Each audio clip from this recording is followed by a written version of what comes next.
Degree of comparison আমরা আলোচনা করেছি। এখানে আমরা 6টা সেন্টেন্স লিখেছি। এই 6টা সেন্টেন্স, এই 3টে সেন্টেন্স একই অর্থ, আর এই 3টে সেন্টেন্স একই অর্থ। গঠনগত আলাদা কিন্তু অর্থগত এক।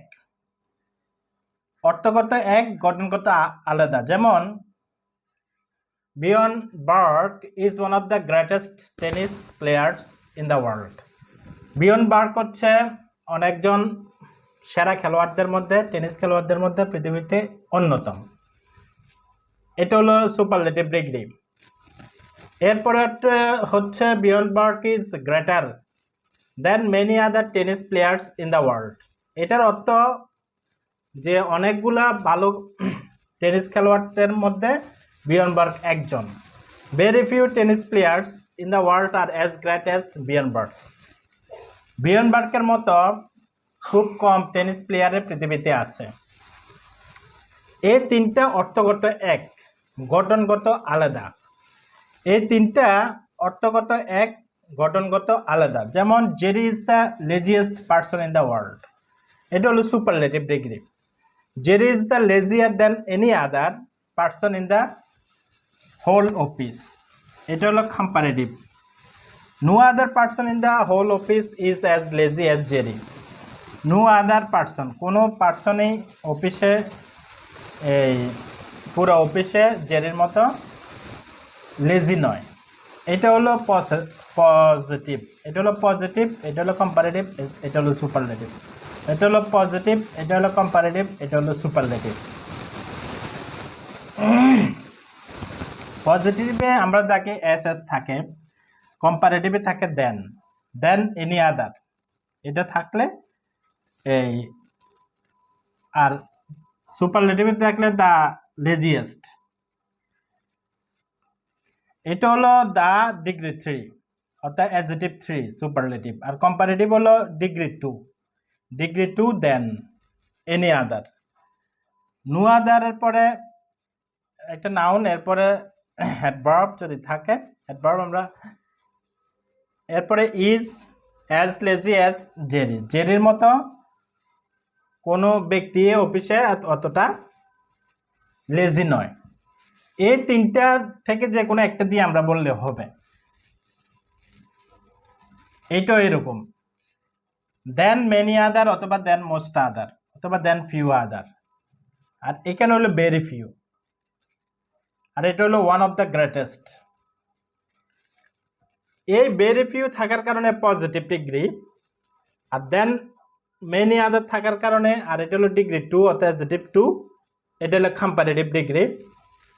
এটা ওয়ান অফ দ্য ডিগ্রি 3 অর্থাৎ গ্রেটেস্ট থাকার কারণে সুপারলেটিভ।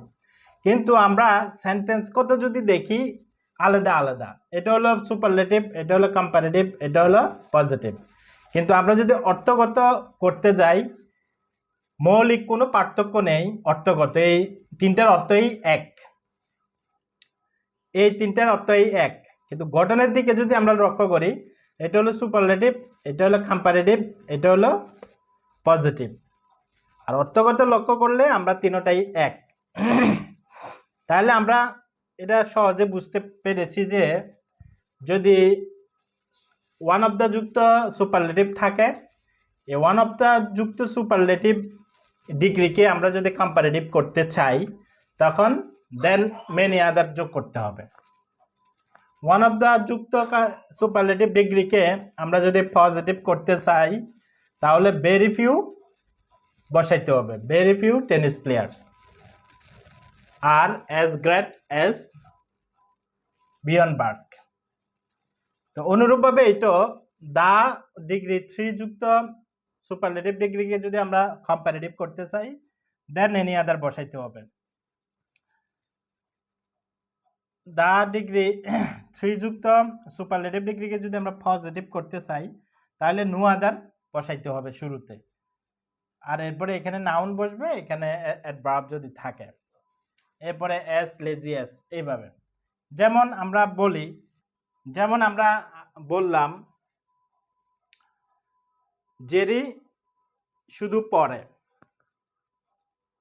জেরি পড়া ছাড়া কিছুই বুঝে না। দুইটাই কিন্তু একই অর্থ, গঠনের দিক থেকে আলাদা। জেরি শুধু পড়ে, জেরি পড়া ছাড়া কিছুই বুঝে না। তারা শুধু টেনিস খেলে, তারা টেনিস খেলা ছাড়া কিছুই বুঝে না। তো এইভাবে অনেকগুলো সেন্টেন্স আছে যেগুলো অর্থগত এক, গঠনগত আলাদা। অর্থগত এক, গঠনগত আলাদা। যেমন আমি বললাম এটা it is possible, it is possible, এটা সম্ভব। এটাকে যদি আমরা আরেক গঠন দিয়ে বলি ইট ইজ নট ইম্পসিবল, এটা অসম্ভব নয়। তো এইভাবে ইংরেজিতে আমরা অর্থগত বিভিন্ন সেন্টেন্স হইতে পারে, গঠনগত আলাদা হইতে পারে। তো এইখানে অনুরূপভাবে গঠনগত তিনটে সেন্টেন্স তিন রকম, অর্থগত তিনটা একই রকম। অনুরূপভাবে এখানে গঠনগত তিন রকম, অর্থগত একই রকম। যেমন এখানে আমরা একটা উদাহরণ দিলাম, Bjorn Borg is the one of the greatest tennis players in the world. Bjorn Borg হচ্ছে সেরা টেনিস খেলোয়াড়দের মধ্যে পৃথিবীতে অন্যতম। তো এই কথাটাকে আমরা আবার অন্য স্ট্রাকচার দিয়ে বলি, অর্থ একই। Bjorn Borg is greater than many other tennis players in the world. অনেক অনেক টেনিস প্লেয়ার থেকে বিয়ন বার্গ সেরা। ভেরি ফিউ টেনিস প্লেয়ার, খুব কম সংখ্যক tennis players in the world পৃথিবীতে আছে আর as great as Bjorn Borg, Bjorn বার্গের মতো এই সেরা।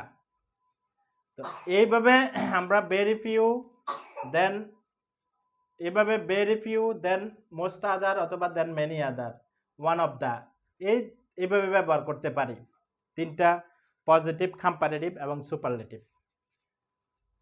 এটা দেখালাম যে ইংরেজিতে অনেক সেন্টেন্স বিভিন্নভাবে আমরা এক্সপ্রেস করতে পারি। অর্থগত এক, একটা অর্থকে আমরা বিভিন্নভাবে এক্সপ্রেস করতে পারি গঠনের দিক থেকে, একটা অর্থকে বিভিন্নভাবে এক্সপ্রেস করতে পারি। তো এটা কম্পারেটিভ, পজিটিভ এবং সুপারলেটিভে কিভাবে ব্যবহার হয় সেটা আমরা আলোচনা করেছি। তো আজকের মতো আমাদের লেসন এতটুকু পর্যন্ত।